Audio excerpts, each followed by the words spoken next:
जिला के बाद हम स्वर हो ही गए रुचि। बेटा टाइट बैठो, ऐसे एकदम टाइट रहो, गुजारा नियर मत बैठो। हम ऐसा गवैया हैं कि हमारे पास जो भी कलाकार हो हंसमुख एकदम बिंदास रहे।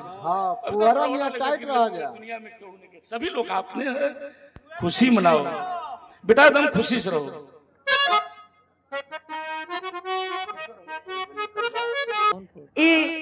चाचा बताएं कि रुचि हम चाहे थे कि हमारे कार्यक्रम जैसी हो तो कलाकार एकदम हंसत खेलत रहे। चाचा शायद फिर हमारे कार्यक्रम अभी कबो सुने न हो गए। बिरहा जगत में तना हंसी थी, हंसी हमारी पहचान बन गई।